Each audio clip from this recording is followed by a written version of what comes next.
Hello friends, welcome to my YouTube channel tax class. दोस्तों, आज GST registration के संबंध में क्या क्या कदम उठाने चाहिए जीएसटी रजिस्ट्रेशन लेने के बाद, उसके संबंध में वीडियो लेकर आया हूं।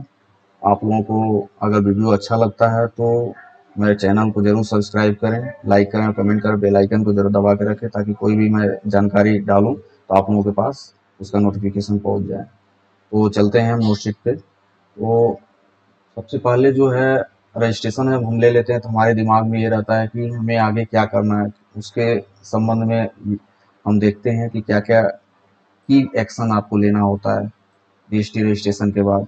तो सबसे पहले आप लोग मेंटेन प्रॉपर रिकॉर्ड्स, पहला पॉइंट है कि कोई भी व्यवसाय आप करते हैं तो रिकॉर्ड रखना बहुत जरूरी होता है।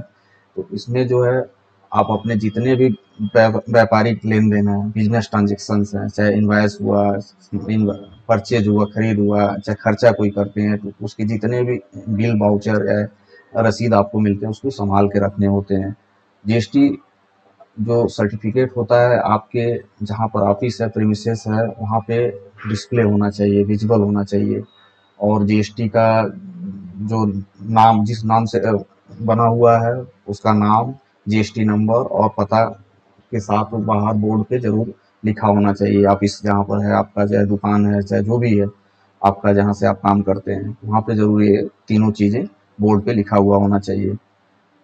उसके बाद जो है जनरली हम करंट अकाउंट जीएसटी रजिस्ट्रेशन के बाद ओपन कराते हैं। तो जब जीएसटी रजिस्ट्रेशन हो जाता है तो हम करंट अकाउंट जो ओपन करते हैं फर्म के नाम से, उसको 45 दिन के अंदर अपने जीएसटी सर्टिफिकेट में अपडेट करा लीजिए जीएसटी पोर्टल के माध्यम से। तो ये बेसिक काम करने होते हैं, ये आपने कर लिया। उसके बाद चलते हैं नेक्स्ट स्टेप में, आपको issue GST compliant invoices.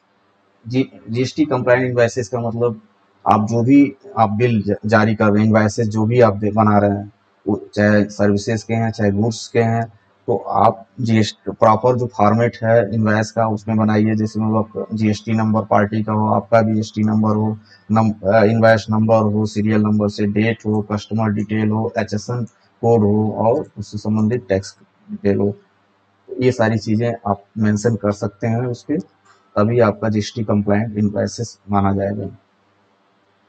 Second जो है जीएसटी रिटर्न। जीएसटी रिटर्न में सबसे पहले तो आप लोगों के पता होना चाहिए कि किस तरह का रजिस्ट्रेशन है। दो नेचर में रजिस्ट्रेशन होता है, एक होता है कंपोजिशन डीलर के तौर पे, एक होता है रेगुलर डीलर के तौर पर। अगर आप कंपोजिशन में है तो उसमें तो टेंशन लेने वाली बात नहीं है। 3 मंथ्स पे आपको CMP 08 फाइल करना होता है और ईयरली आपको GSTR 4 फाइल करना होता है। लेकिन अगर आप रेगुलर जीएसटी रिटर्न फाइल करना चाह रहे हैं तो उसमें आपकी फ्रिक्वेंसी जो है बिजनेस के टर्नओवर पे डिपेंड करता है। उसमें भी 3 महीने होता है, मंथली होता है।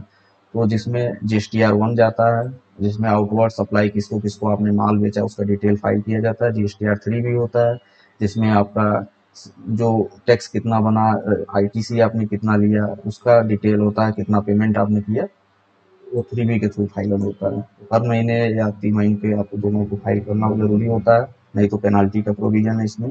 और GSTR 9 एनुअल रिटर्न होता है जो साल में एक बार फाइल होता है। अगर कोई डिफरेंसेस है तो GSTR 9 आप फाइल करके उसको रिकनसाइल कर सकते हैं।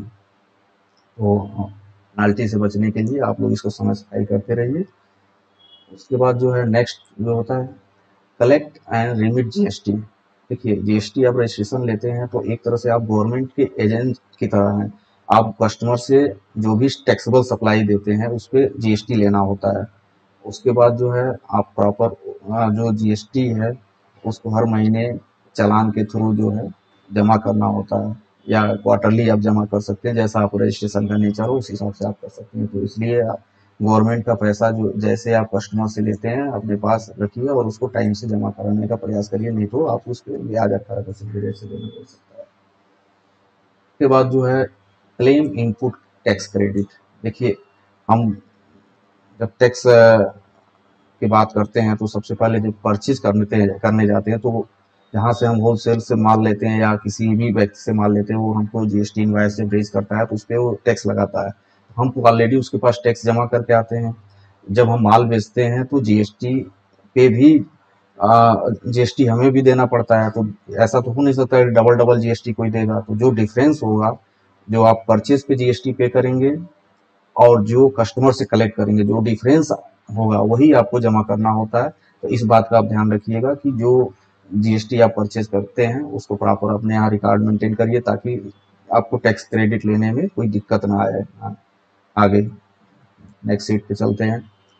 Compliance with E way bill requirement. देखिए, ई वे बिल जो होता है, जब कहीं आप माल जो है 10 किलोमीटर से ज़्यादा भेजते हैं या मंगाते हैं, 50,000 से ज़्यादा वैल्यू की है, तो आपको, या इंटर स्टेट है, तो आपको ई वे बिल जनरेट करना बहुत ही मैंडेटरी है। अगर नहीं करेंगे तो आपकी गाड़ी भी जब्त हो सकती है, आपके ऊपर पेनाल्टी भी लगाई जा सकती है। इसलिए अपना ई वे बिल पे विशेष ध्यान दें। अगर बाहर आपका आना जाना रहता है, माल का लोकल है, तो 10 किलोमीटर के दायरे में कोई ज़रूरत नहीं है, लेकिन बाहर माल अगर मिल रहा है तो आपको ये ज़रूर पालन करना पड़ेगा। Maintain proper records.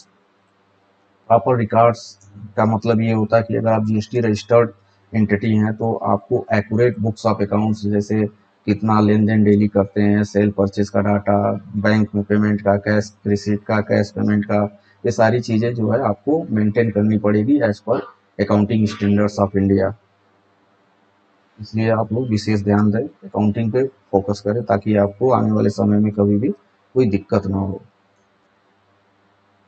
उसके बाद जो है स्टे अपडेटेड का मतलब ये होता है कि देखिए, जीएसटी एक ऐसा एक्ट है जो हमेशा अपडेट होता रहता है। जीएसटी काउंसिल हमेशा नए नए डिसीजन लेती रहती है, तो इसलिए आप लोग हमेशा जो है जीएसटी से संबंधित न्यूज़ पे ध्यान देते रहें, ताकि कोई आपको ऐसा प्रोविजन आए तो उसके हिसाब से आप अपना एक्शन लेके अपने कंप्लायंसेस को सही कर सकें।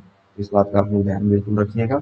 उसके बाद लास्ट में जो है देखिए, हम कितना वो टैलेंटेड हैं, लेकिन एक सीए, एडवोकेट और टैक्स प्रोफेशनल के सर्विसेज लेनी ही पड़ती है, क्योंकि ये लोग हमेशा उस फील्ड की में प्रैक्टिस करते रहते हैं, नए जो जानकारी होती है उससे अपडेट होते रहते हैं। तो इसलिए अगर आपको कोई दिक्कत होती है तो आप इनसे ज़रूर संपर्क करें, ताकि आपको आने वाले समय में कोई और भी कॉम्प्लेक्सिटी कोई आती है तो आपको हेल्प मिल सके। ठीक, तो इस तरह वीडियो का हम समापन करते हैं।